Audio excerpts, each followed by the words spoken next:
Hi, welcome to a kind of breakdown of how we can use Babies in the Bayou with our Wonders curriculum or as a piece of your STEM unit.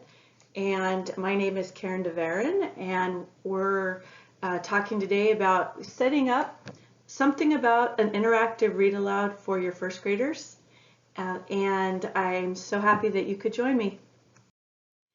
This session is really about understanding how this strategy or instructional practices aligns with the ELA-ELD framework, also to help you prep your book so that you can have it ready to go for years to come, and that by the end that you'll know how to make it so that it's ready to use in your class.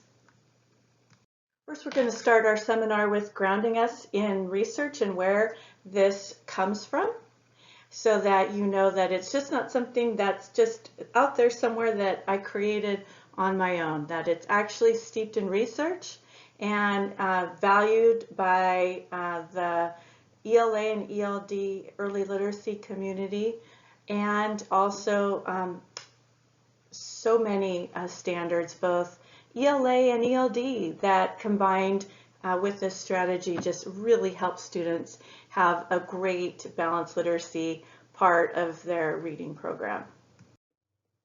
As you may know, in 2010, California did adopt our Common Core state standards. Shortly thereafter, the 2012 ELD standards really reacquainted us with the idea that those two ideas are and in both and aligned in all subjects and curricular areas throughout our state. Those two, we like to say, had a baby, and with it came our 1,400-page document, the ELA-ELD framework, which is such a valuable tool for anyone in education. It just offers a plethora of ideas and understanding about how these standards really create meaning and a balanced literacy approach to learning. If you get a chance to read the framework, or if you already have, then you recognize this graphic, which kind of tells us the goals of our state, and also you'll see it throughout other frameworks and other curriculars, where all of our goals are really to create literate individuals who are career, college, and ready for civic life, and broadly literate in all kinds of genres, as well as 21st century skills, collaboration, communication, and technology, making sure that our classrooms are engaging, respectful, challenging, integrated, and motivating. And something that was completely revolutionary for me in these standards is the idea that these 5 themes, which are the circles that you see here, are the same size because they're equitable in importance. So no longer is foundational skills take precedence over everything else. Foundational skills is a very important theme among 4 other themes, one of which is meaning making. And this framework is really saying that if the person doesn't have meaning about what the word is or how a bigger context for it, then that meaning is language and meaning is literacy. So you can see here effective expression, foundational skills, content knowledge about a subject, and language development. And of course, this rolls TK-12. So our friends in the upper grades who, again, maybe their content knowledges would be, in their mind, a bigger circle, again, they also have these 4 components with the ELA-ELD framework. The inspiration for this, the interactive read-alouds, really come from the TK2 vignettes that are offered classroom stories in ELA literacy and ELD instruction for designated ELD. You can see here that there are a plethora of ideas about interaction with stories and informational text. And basically some of these and the ideas that you'll see here are stemmed with the research from those. And then adding in some language development ideas for you to use in your class if you wish and you think it's a good thing for your students. There is some prep involved in creating the traditional interactive read aloud, And if you go to our SharePoint website, you'll see that there's a library of interactive read-alouds along with corresponding materials that go with it. And they're basically materials for us to share with one another, and hopefully you'll also want to share some of the things, excuse me, that you create, so that our friends aren't recreating the wheel wherever we go. So the prep at first is you know, you have to do some work, but then after that, what's beautiful is that the book will be created for as long as you have the book. So once you prep it, it's ready to go anytime, anywhere.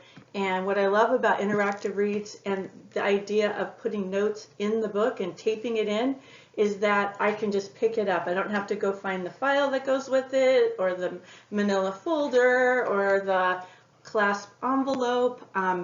So anyway, so this next little section is all about how to prep your book. On the SharePoint to download for you are the cutouts for the book. You'll need the cutout page and also the IRA doc, which is this little small section here. The Bayou animal picture cards for the sentence patterning chart.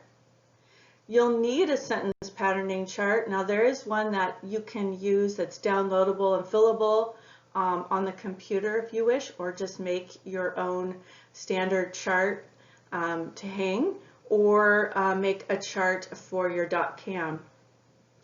There's a suggested weekly planner. Again, it's just, I think teachers always ask me what comes first, what comes second, and just trying to get sort of an idea of how to work it.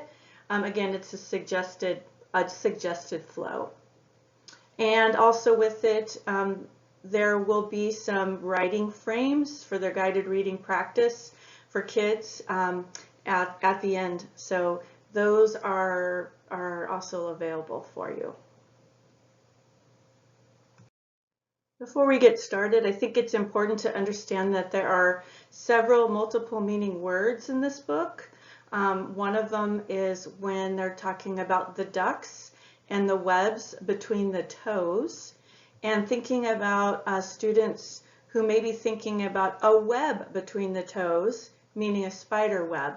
So I want you to be aware of some of the multiple meaning words as I show you how I prep the book with it. First thing you're going to do is take the cutouts and cut out the chunks that you see. So the day one question twos go together, the book introduction goes together, the concluding questions all get kind of bunched together. I've also, for this, just because, man, I was in such a hurry, I'm going to go ahead and use this already for me, but I just cut out the little words. Notice they're color coded and their definitions, so I can just tape them in the book for my memory. And here we have the webs. I decided that I was going to go ahead and tape them into the page so that students can see from the get-go what I'm talking about with webs between the toes and a spider web. After you have those cut out, you'll begin by taping the book introduction anywhere on the back page. Anytime you read the book Babies in the Bayou, you're going to start here with this book introduction, and that would be the first 2 steps for you.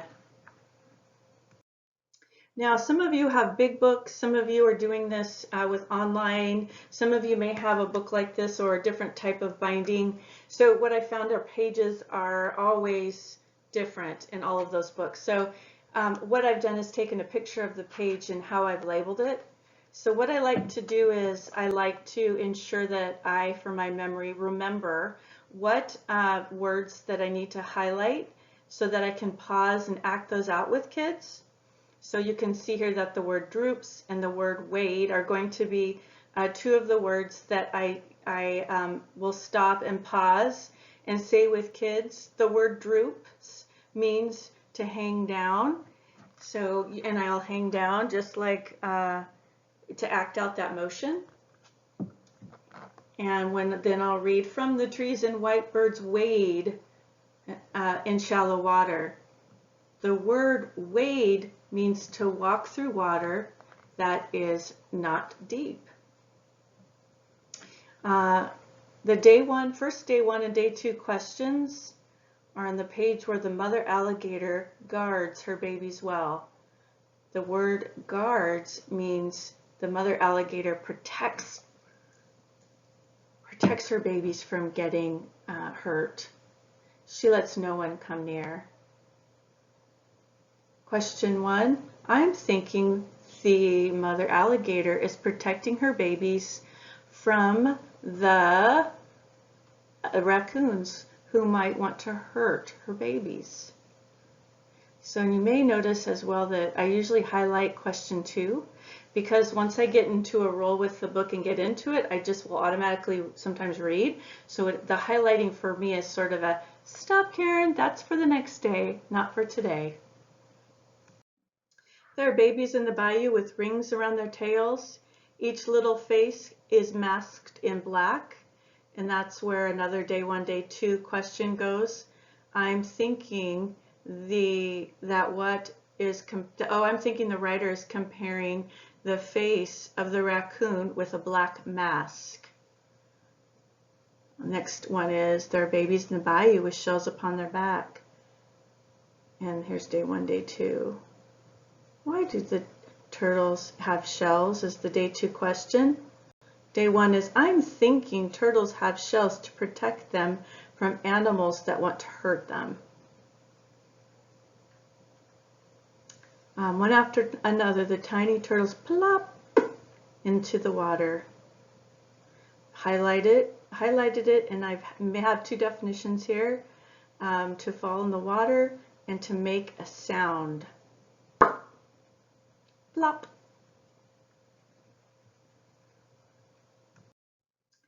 This is the page I was telling you about where the vocab here is strange. There are babies in the bayou with webs between their toes. So I would put those 2 pictures that are included in your vocabulary picture cards to just show them what that means. That these are the web feet, and of course they're here to help the duck move in the water, and then a web of about a spider. Follow is another pause, act out word that students will learn. So highlighted, and here's the definition here. She shepherds them away from danger. Another I'm thinking question goes there. And then finally in the back, the 3 concluding questions I post in the back because each time I read it, I'm going to read the book introduction. I'm going to pause and act out the vocabulary with students. I'm going to either say the I'm thinking question or question 2 for day 2. And I'm going to then on day 3, but each day time I read them, I'm going to pick one of those questions to ask, which are basically can be thematic or main idea type of questions about the whole book.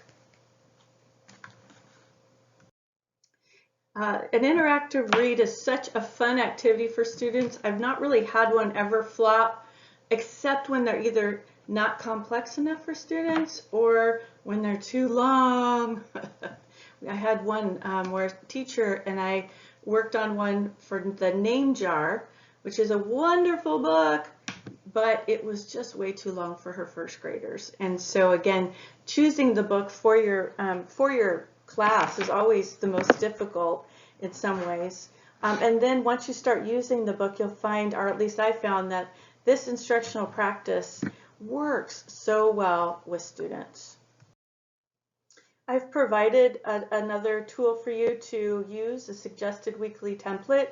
You can see that Monday, Tuesday, Wednesday is highlighted in a yellow color, and that's because basically a lot of the activities after the read are very similar. And then Thursday, Friday are all similar. Again, this might be a 5-day activity for you. It might be a 2-week activity. It might be a 2-day activity. Really, to get the most success, research says to read the book a minimum of 3 times. Having children act out the book, pausing, saying the word, saying the definition, acting them out, that is super beneficial. Giving them the analytical clues with the I'm thinking questions and then questioning them on day 2 about those I'm thinking And the concluding question is huge in the development of critical thinking and comprehension. Okay, the first read is just going to be reading the book introduction, and then reading the book. And once you get to a vocabulary word we've highlighted before, we're going to pause, say the word, define the word, and act it out. And we'll have the kids quickly do that. The other thing that we're doing on just day one is we are using our I'm thinking questions, which are designed to have the students really critically think about the picture or an inference that they perhaps may not understand in the book. Once you've done that and you read the book and included the vocab in the day one I'm thinking, then it's the concluding question here in the back. So for instance, how do mother animals protect their babies in the bayou? And that's what we have there on day one. Simple and fun. The first thing you'll do after the read with students is to really go over the words that you have acted out, and for them to say the words, act the words out, and really review the words. So you can see that 3 of the words are posted here on this sentence patterning chart. The word droops, the word wade, and the word guards. And remember, there's also follows and shepherds, which didn't make it onto this chart yet. I also have here as an example the fillable chart, just in case you're using your computer right now with distance learning or for a dot cam. I also recommend just building the chart with students. So traditionally you may have just one noun and you're building that chart with just the central person or character in a story. Well, with this book, what was so interesting is that it's really not really a story. It's really not a literary piece. There's not any text structure for literary, but there's wonderful structure for really descriptive sentences. And it follows 2 adjectives, noun, verb, and a prepositional phrase to a T. So if you want to build a chart with them, what you could do is you could just read the first part and say, in the bayou where hanging moss droops from the trees. The word droops, okay, say it with me. The word droops means to hang down. Do you notice the moss hanging down from the tree? The moss droops from the tree. So what are we talking about when we're saying what droops from the tree? And hopefully they'll say moss. So the moss, can we describe how it's hanging? Or in the bayou where hanging moss droops. Where does it droop from? From the trees. So you can see that that comes directly from the text. And we're just making a list of the nouns and the adjectives for them to pull later for guided reading. But it also helps to clarify and meaning make the parts of it. This is something that can be handled the way I just showed you. And there's also another way. You can read the text again a couple of times, just a small section in a smaller group, excuse me, or in a larger group. Have students talk to a partner or just choose their favorite word. My favorite word is moss. The word we choose is mother. I chose the word white. Whatever it is, and you as the teacher will say, oh, is that from the sentence, and white birds wade in shallow water? Oh, yes. Okay, so if they said the word white, you would know the parts of speech, and then you would just put it in. The word white describes birds, so I'm going to go ahead and write the word white in a red pen because it's an adjective, and I'm going to write the word birds as the noun because it's a person, place, or thing, and it's that fast of a conversation. And again, where do the white birds wade? And what does the word wade mean? Oh yeah, the word wade means to walk in shallow water, to walk in water that's not deep. So then you're writing them down here, color coding. Second read, book intro. You're going to pause and act out the vocabulary words as they come up, the ones that you've highlighted, and you're going to then ask the day 2 question instead of the I'm thinking question, and at the end the concluding question. Again, we're just working with meaning making and kind of looking at the text and pinpointing how the word makes meaning in the text. So just continuing that until they're kind of getting the hang of it, and they will, I promise.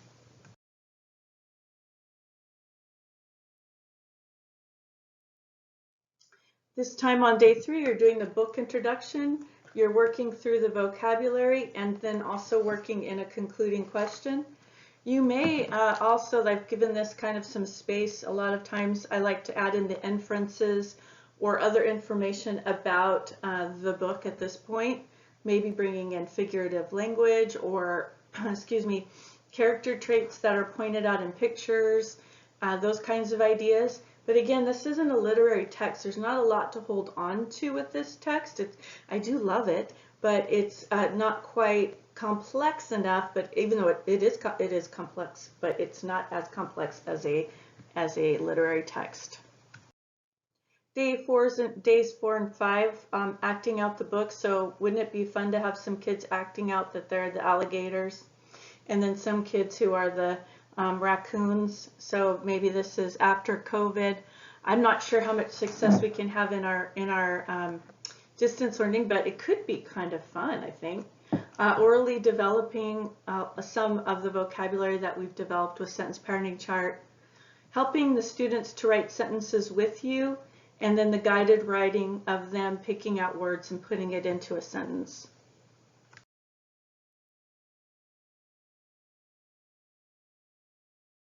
Joint construction means that the teacher is scribing or helping the student with their ideas to come up with the sentence. So here's an idea here taken from the text in the bayou.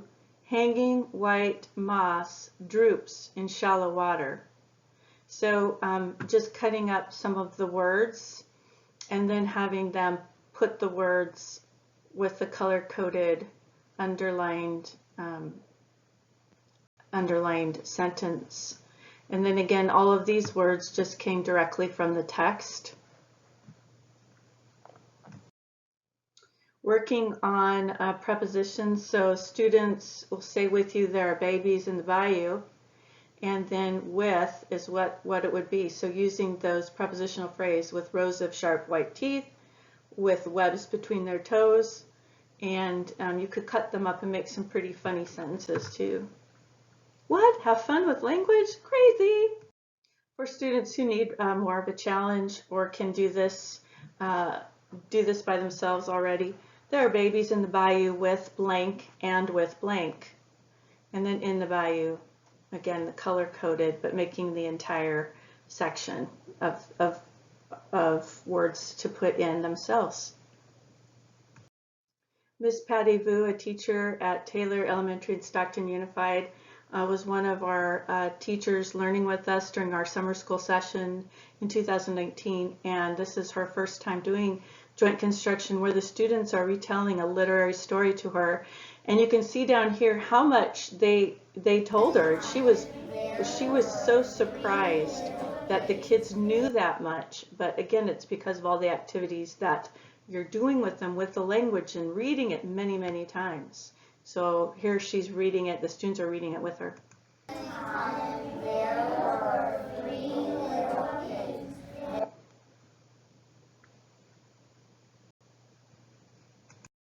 I think once you've practiced writing the sentences in the bayou or there are blank in the bayou type thing, that they could create, if you're feeling that's what they need to do, their own sentences. I just really love it when students write developmentally just what they remember from the book and spelled the way it's spelled, and maybe scribbly or whatever they're thinking about in this developmental writing, and making it really authentic and not a piece where we have to erase anything or red mark it or put lines through it.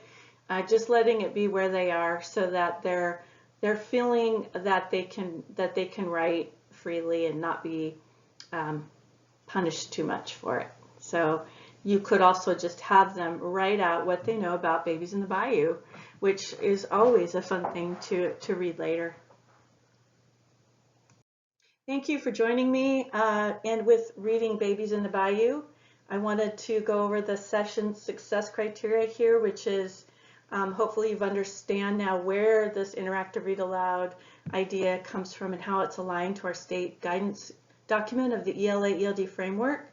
Hopefully your book is prepped and ready to use, and that you're able to use this with your class next you teach it. So I send my deepest regards and thanks to you for all that you do every day for your students, and I hope that you are taking time out for some self-care each day. Best wishes to you, and thanks for joining me.